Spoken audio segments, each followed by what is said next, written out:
Desire Power, Chapter 10, Unconscious Desire. No modern consideration of the general subject of desire power would be complete without at least a passing reference to the psychological theories and teachings of the Freudian school, the school popularly known under the name psychoanalysis. In the teachings of the founder of this school, Dr. Sigmund Freud of Vienna, and in those of his followers, there is found this basic postulate of the unconscious, i.e., a subconscious psychical element of our mental being, the essence of which is desire, manifesting along the lines of subconscious mentation. This unconscious desire is held to employ the forces and powers of the subconscious mentality in order to effect its purposes and to satisfy its longings. Freud employed the term libido to indicate the conative impulse of this unconscious desire. That term, however, having acquired a somewhat unpleasant connotation for English and American minds, the later writers in these two countries have frequently substituted the term craving. But whether it is called libido or craving, the same essential striving and conative impulse of unconscious desire is sought to be indicated. And this craving, striving, and impulse to action constitute the essential nature of the unconscious desire of the Freudian philosophy.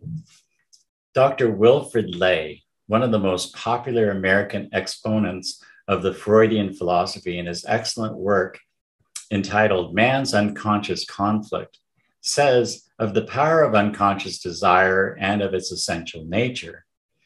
In the Greek mythology, the Titans are the children of earth and heaven, and because they warred with the gods, were cast into the Gulf of Tartarus, where they lie prostrate, but occasionally becoming restive, they shake their bonds, and in so doing, cause the earth to tremble. In each one of us, there lives a Titan. As the Titans represented the crude forces of nature that were later brought into subjection by the gods who introduced a reign of order, so the Titan that is in each one of us represents the primal impulses of animal life, which have, through the ages, been brought into some semblance of order by the force of society.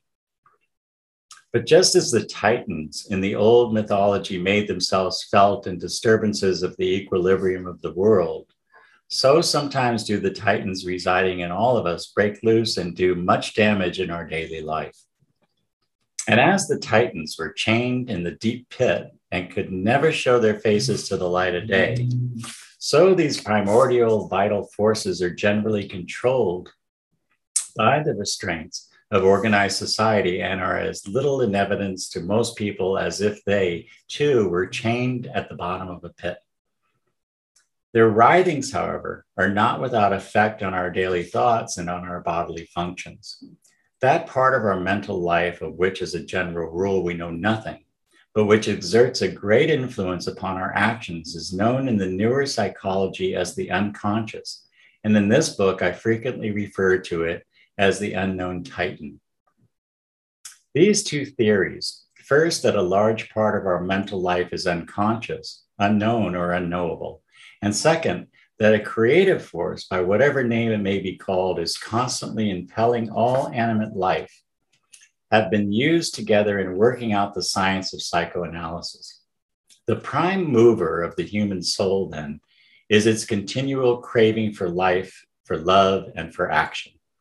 The will to live, love, and act, conditioned as it is by the power that has gone on living and loving and acting for countless generations, is the only source of all human strength.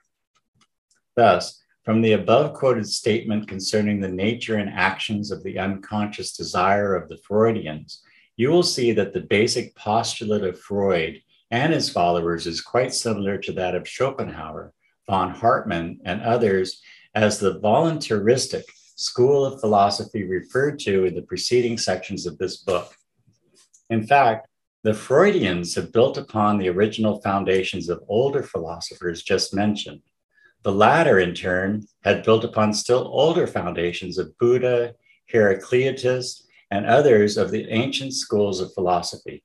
In all of such teachings will be found the fundamental postulate of a universal something or somewhat, the very essence or kernel of nature, the inmost characteristic of which is an insistent desire, a craving, longing, striving, hungering, thirsting, moving toward action, promising to content its spirit.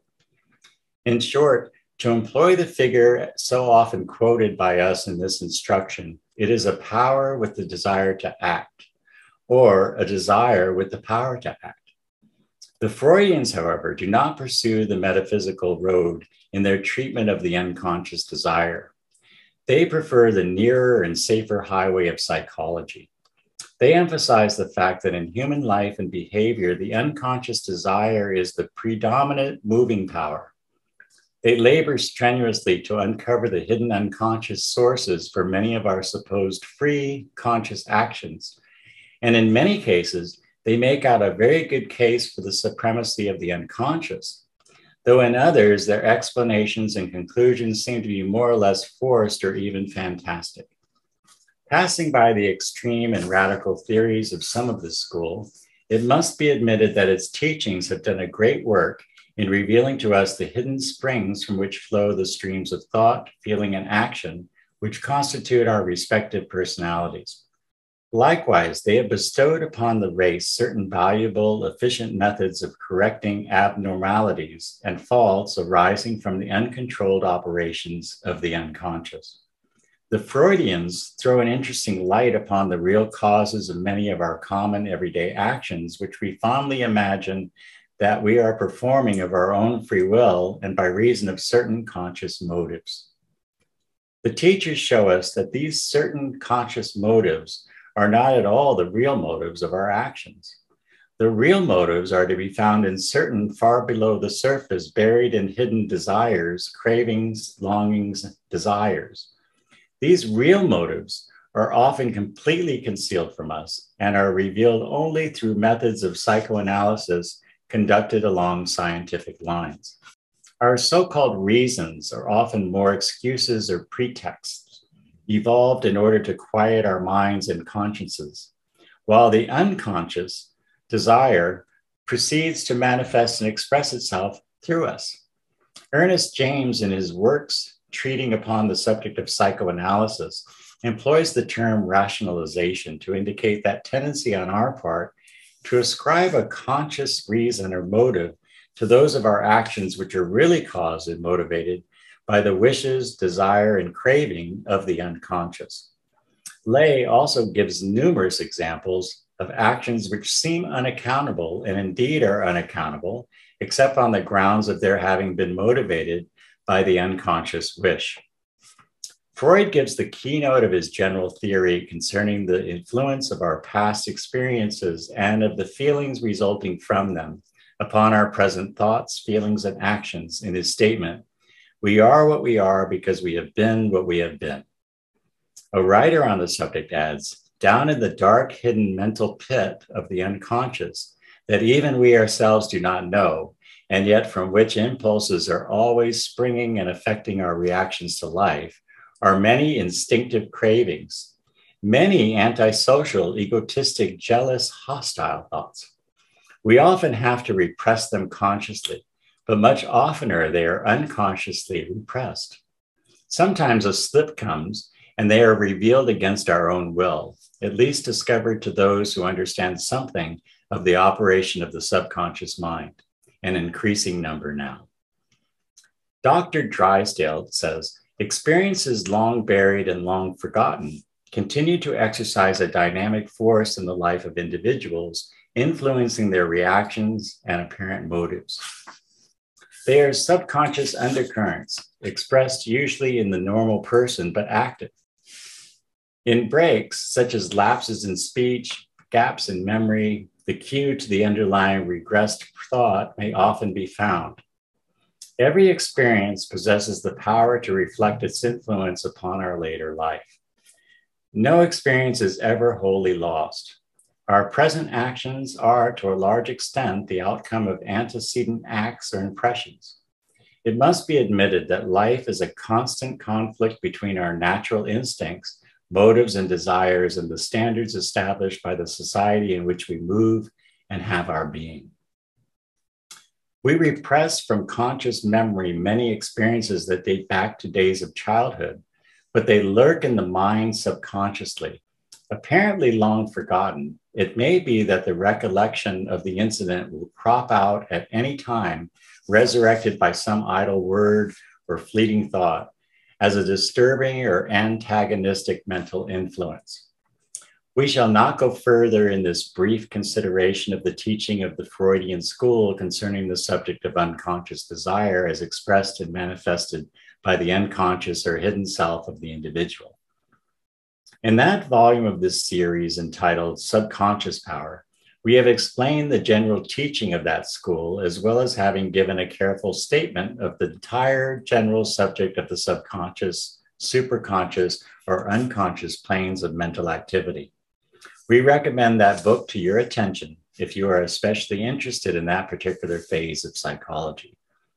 The more technical features of the Freudian teaching are foreign to the field and scope of the present instruction, and we must refer you to the special textbooks of that school for more detailed information concerning these. We have sought here merely to point out to you that the Freudian teaching is found to fit in with our general teaching concerning desire power. It serves to corroborate our basic theories and to sustain our principal facts rather than to oppose or contradict them.